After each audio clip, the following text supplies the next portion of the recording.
guys. I really love the podcast. Are you crazy? Bless you guys. So my ex's birthday was really close at the time, and I spent a huge sum of money. I hired an event planner to decorate a restaurant with a 4-course meal. I spent a lot. As in, there was meant to be a backdrop with balloons and flowers and that type of thing. And then I found out he shit on me with about 3 girls. And I broke up with him via text, and he didn't reply. Guys, I felt so insulted. Anyway, I knew the event planner and the restaurants wouldn't give me a refund.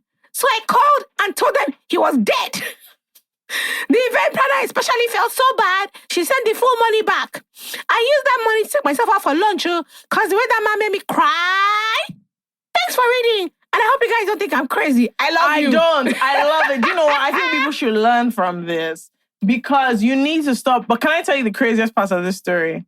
Jola, imagine me breaking up with someone via text and they don't reply. Let me not lie to you. That can send me into cardiac arrest. I hung out with some friends this weekend, and one of them was telling me a story about how one of his biggest, something that still haunts him till date, is he found out he was a side man from a third party, tried to call his babe, and she had blocked him everywhere. So it's a thing of, imagine Fake-Kemi and I are dating.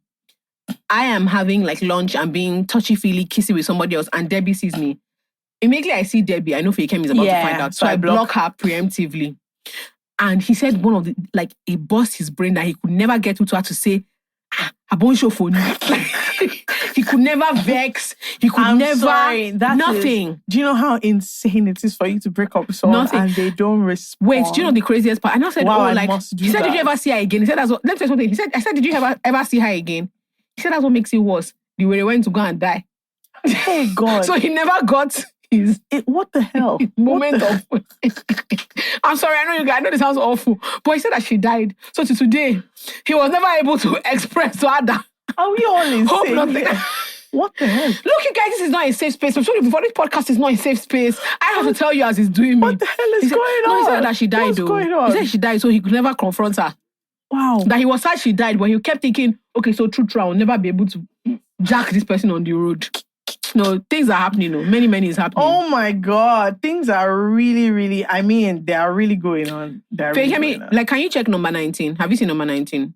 Go and check number 19. Yeah. Please, okay, here we go. Read it. This person is called Fraud. I'm a fraud. My family thinks I graduated uni in 2020. I actually had a graduation party and all the shenanigans and even got a job in a good company, but I never graduated. Working on getting the degree now, though, before it catches up to me. I'm not sure I'll ever tell them, though. Sorry, what the hell is going on? Okay, I'm glad that we brought this up. This person had graduation party. Yes, now because how will you tell your family? Depending on the type of family you have. Also, they got a job. Yeah. So what he wants to do now is get the degree. So that moving forward, nobody will know. But you guys know that I don't know if I can keep that kind of secret. I don't know if I can. Do you think you can keep that kind of secret that you didn't graduate? Of course. I can't. That is a very little. Out of everything we've said, that's a very, very basic secret. What's my business? Up next, we have Yamin, who says, I want to have sex with my elder brother's wife. They just married in April. Are you insane? Is everybody okay? What is up with this generation and covetousness? Why can't this thing boggles my mind. Every day on Twitter, I see people doing what I call hot adverts. You know what hot adverts are? I can't wait to be in a relationship. I'm going to pour out so much love. They're trying to tell the general populace how if you get with me, your life will never be the same. Every day. Hundreds of tweets. Male, female, androgynous, all join. Everybody is just there advertising themselves. And who do you want to fuck? Your brother's wife. I hope one day you are caught moaning her name in your sleep and you get a dirty slap. And you get a hot and dirty slap. Okay, please. I have two that I want to read out in quick succession. The first one is Bad Belly. Found out someone I used to see is getting married to a babe he denied having feelings for. And I have been meticulously sabotaging their wedding plans. If my happiness was ruined, then a big day will follow suit. Wish me luck. Good luck. Good luck, hon. Good luck. I honestly wish you all the best. May God order your steps. Up next. Okay, up next. Sachet Patience Ozokwo. When I was younger, I poured ampicillin from the little pill pouch in a large pot of stew at home. After watching Patience poison someone's food in a movie, the stew kept tasting somehow, and my mother didn't know why. She tried putting scent leaf and curry leaf in the stew to remedy it, but it didn't change anything. We sure ate all of it, Sha, and I think I have small Obanjo inside me because it gave me immense joy that I successfully poisoned my family. She's insane. Also, sorry, do you know Is everybody okay? Do you know what's killing me? She also ate this stew. She ate this. No, because she knew that nothing can happen now. Why the hell did she eat this? No, because she knew nothing can happen. Why did she eat this stew? If I put poison inside the stew, why would I eat? No, I'm sorry. Why did she eat the stew? Also, why are you guys eating bad stew? What is going on in general in this household? God. Okay. Let me see. Okay, can I just say something? Okay, go Adana, I don't care. We're plenty in Nigeria. Okay, read that. Read that one. I have a mentorish relationship with a woman I admire so much. Oh, God. I want to tell you that do you know that, let me tell you how you know this person is foolish. Everything else she's about to say is so foolish that I don't know why she put this first sentence. Anyway, I have a mentorish relationship with a woman I admire so much. Mm-hmm. About 3 years ago, her husband started sleeping with me. Sorry, can we look at the phrasing of this sentence? About 3 years ago, her husband started sleeping with me. No, she was sleeping with him. No. He was sleeping with her. No, God bless you. He started sleeping with her. She had nothing to do with it. It's actually not her fault. I had an abortion for him and she had no idea. One time she got suspicious and asked me some questions. Her husband and I gaslighted her into thinking she's crazy. She actually apologized to me and everything continued normally until she started sleeping with me too. It's a super story. A life of strife and sorrow. Okay, so I don't like to do this, but my spidey senses tell me that it's not true. Yeah, it doesn't make sense. It doesn't make sense. It doesn't make sense. Up next, we have a mumu who says, in high school, I used to bite my lips every minute because I read it was attractive on Wattpad. Now that I think about it, I probably look like a fool. I want to tell you that you surely definitely did. Look like a fool. You definitely look like a big and juicy fool. Very big fool. A big and juicy fool. All right. Okay. You have one? Oh, I have one. Nobody's ex. I have an entire account with money and my husband has no idea. Oh, damn. I already told myself I'll never be transparent about my income when he made a bad financial decision that cost us both our savings. All I got then was, we will make it back, and it's mostly my money, and we still have not recovered after 2 years now. Just heavy on my plan B this time around. We both decided we'll tell each other our income stats, but lie. I want to feel bad sometimes, but then I remember all we went through then and what we are still going through, Seth, because of the money he lost. He has apologized, but I will never make that mistake again. Okay, so I have complex feelings about this. Okay. Because I do believe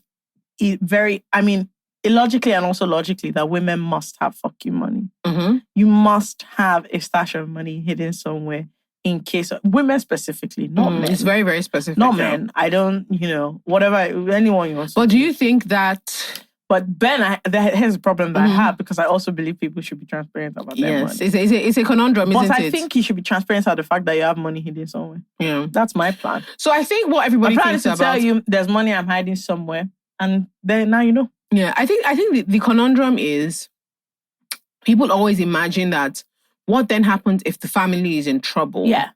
And you actually have the finances to help the family, but you don't because it's your fuck you money. And I think that that's where the problem is, right? Because is it a family problem if it's my husband's personal financial problem? No, it's not. And am I wrong for ignoring my husband's personal financial problem if technically he's my partner and I should want him to do well? Yeah. But what if my husband is like a dustbin when it comes to money? Yeah, the reason for me is, honestly, I've just seen women in too many situations where they're put out. Yeah. And it's because they didn't keep any money. Okay. Like, so... So that is it's like, I'm not judging you for it. Like, I kind of understand, but I do see why if or when your husband finds out, it's going to be a big problem. Yeah. Yeah. Up next, we have X. I'm not saying her name because, madam, why do you put your name here? Who says, a few years ago, I connected with an ex who I was obsessed with and found out that I'm very much deeply affectionate towards. For context, I'm in my early 40s and this man is in his late 50s. We started having sex, but much more than that, we have a weirdly beautiful relationship. We respect the fact that we are both married and I'm in a very happy and loving marriage. He even tells me not to fuck it up with my husband and teases me about how lucky I am to have a husband like mine. We can't be together the way we want to, but we take what we can get and utilize the time we have together. We had a great getaway in a cozy resort a few months ago, and it was magical. A lot of sex, love making, and just talking. He gives the best advice and he showers me with love.